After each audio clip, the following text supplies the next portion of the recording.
Hey guys, আমি রোহিত আপনাদের বন্ধু নিয়ে চললাম আবার একটা নতুন ব্লগ।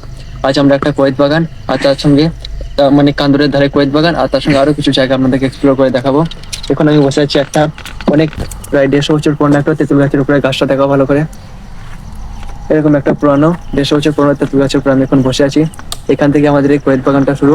আর আসলে প্রচুর ঝোপঝাড়, প্রচুরই মানে কি আপনাদেরকে বলবো, এখানে বাচ্চা ছেলেদের কবর হতো অনেক বেশি পরিমাণে আগেকার টাইমে।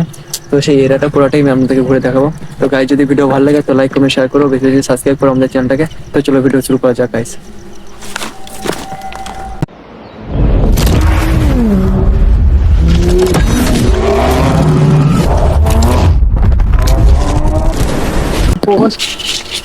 গাইস, রহস্যময় জায়গাটা বিরাট রহস্যময়। এখানে অনেক অনেক মিস্টিরিয়াস ঘটনা হয়েছে, তা আপনাদেরকে যে বলছি এখন।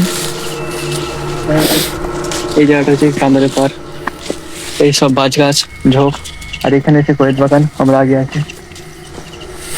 অনেক মিস্টিরিয়াস ঘটনা আছে। ওই জায়গাটা নাকি এখন বাচ্চা ছেলের কবরে দেওয়া হয়েছে, এরকম এরকম ঘটনা অনেক কিছু মিস্টিরিয়াস ঘটনা আছে। নাকি আমার অদ্ভুত ঘটনা আছে। আজ থেকে অটোমেটিক কোয়েত ছেড়ে পড়ে।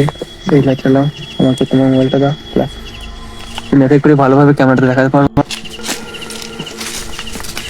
তো গাইড করেছিলাম, আমরা এন্ট্রি নিয়ে নিয়েছি। এইমাত্র করেছিলাম করেছিলাম তাকে কিরকম রহস্যময়, কিরকম একদম ফাঁকা অন্ধকারের মধ্যে দিয়ে চেয়ে গেছে সব জায়গা। আর অন্ধকারের ভিতর দিয়ে আমরা ফিরে যাচ্ছি কৈতলাটা। দেখাও গাছ কোয়েতলাটা। এগুলো খেজুর গাছ, এগুলো কয়েক গাছে নাকি ভূত থাকে। হ্যাঁ, চলো আরো আগে এসেছি কয়েকতলায়, আরো গভীরতে গেলাম আমরা।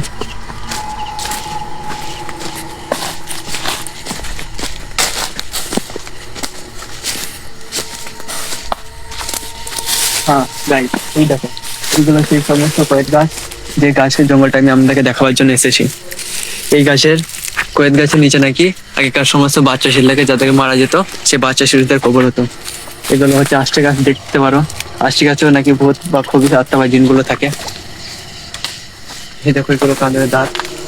আমরা আরেকটু সামনের দিকে এগিয়ে যাবো, কয়েক গাছ তো দেখাবো, তার সঙ্গে এটা যে কতটা ভয়ানক ভাবে এই জঙ্গলটা আছে সেটাও আপনাদেরকে দেখাবার চেষ্টা করবো। অনেক রহস্যময় ঘটনা, মিস্টিরিয়াস ঘটনা আছে এখানে।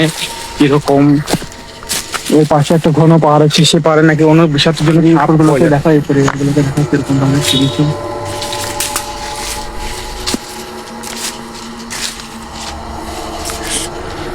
ওখানে যেন কি একটা হিলছে, কি একটা পড়লো মনে হলো এখানে। আমার সেরকম রহস্যের জন্য মনে হলো।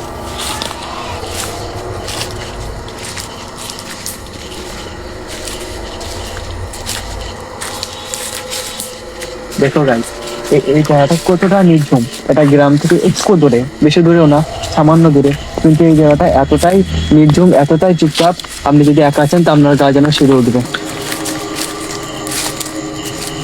মানে কি যেন একটা হিললো, সাউন্ড হলো। হ্যাঁ।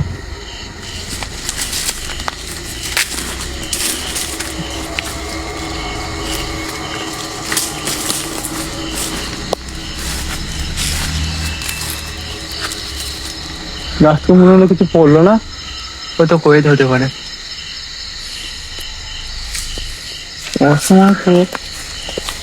ওই পা যাওয়ার রাস্তা আছে না, ওই পা দিয়ে। আই থিঙ্ক ওইখানে। হ্যাঁ আচ্ছা, দেখে আমরা ওই পাশে যাবো। বিশাল দৌড় নিচ্ছন জায়গা যেটাকে বলা হয়। দেখো, সাপ থাকতে পারে, হ্যাঁ সেই হিসাবে সাবধান আছে। দেখো গাইস, ওটা ব্যাঙ। গাইস, আমার তো এখানে জানি বেড়ে গেছে, আমি ভেবেছিলাম ওটা সাপ হতে পারে, যেহেতু এটা জঙ্গল, বাট ওটা একটা ব্যাঙ। দেখতে পারো, চলো হয়ে গেছে ব্যাংক থেকে। আমাদের জায়গা দেখো, রাস্তা এটাই একমাত্র রাস্তা যেটা এই পাশ থেকে ওই পাশ যাওয়া যায়। এত সরু রাস্তা।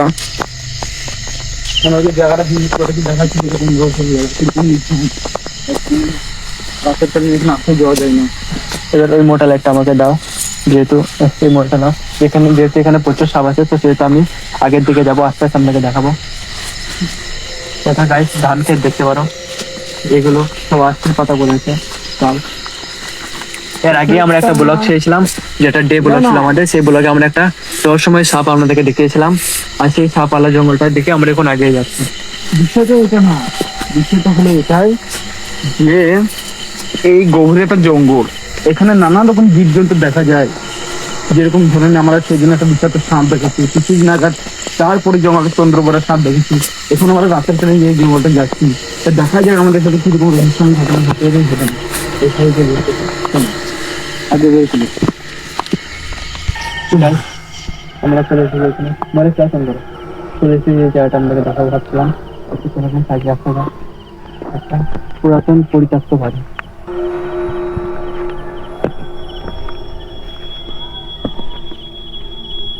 এখন লাইট নিয়ে মুখটা ভালো করে দেখা বাড়ি আদিম যুগ পুরাতন পরিত্যক্ত বাড়ি থেকে বলা হয়। চেষ্টাদের আমরা বাড়ির পাশাপাশি এরিয়াগুলো দেখা যায়।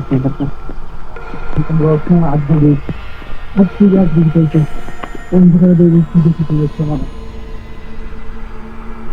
এটাকে বলা হয় খামার।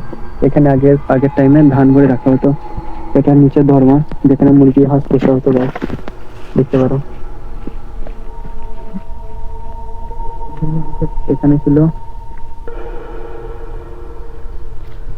এখানে ছিল সেই কলতলাটা, যেখানে এই বাড়ি কল বাগেরা বাগেরা থাকতো।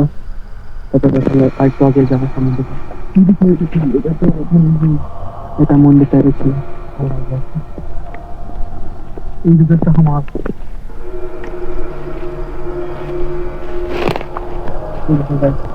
এটাই বাড়ির বাথরুম ছিল মহিলাদের জন্য, এটা পুরুষদের জন্য।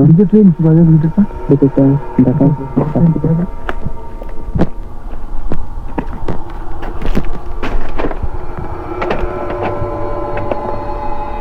কিরকম আজকে দেখুন অন্যটাই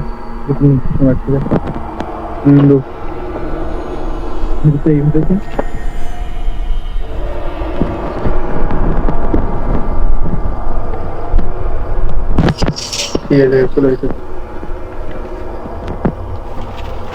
কিরকম একটা ঘন জায়গা, অন্ধকার চাইতে, মানে অন্ধকার যেন বিনাশ করতে আসছে এরকমটাই বলা হচ্ছে। চারিদিকে কিছু নেই, কিছু নেই। এটা হচ্ছে বাড়ির পেছন দিকের লোক। এটা হচ্ছে একটা বেল গাছ।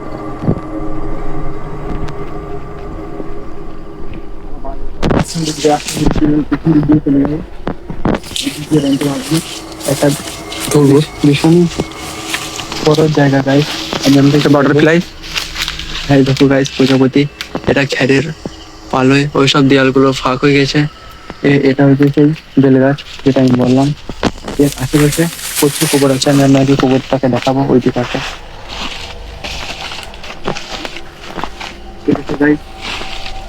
এখানে রয়েছে একটা পুকুর, দেখতে পারো নিচেতে। এগুলো বাঁশবন।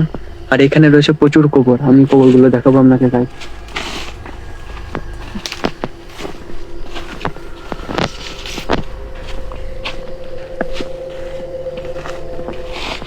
এই দিয়ে আসা যাক।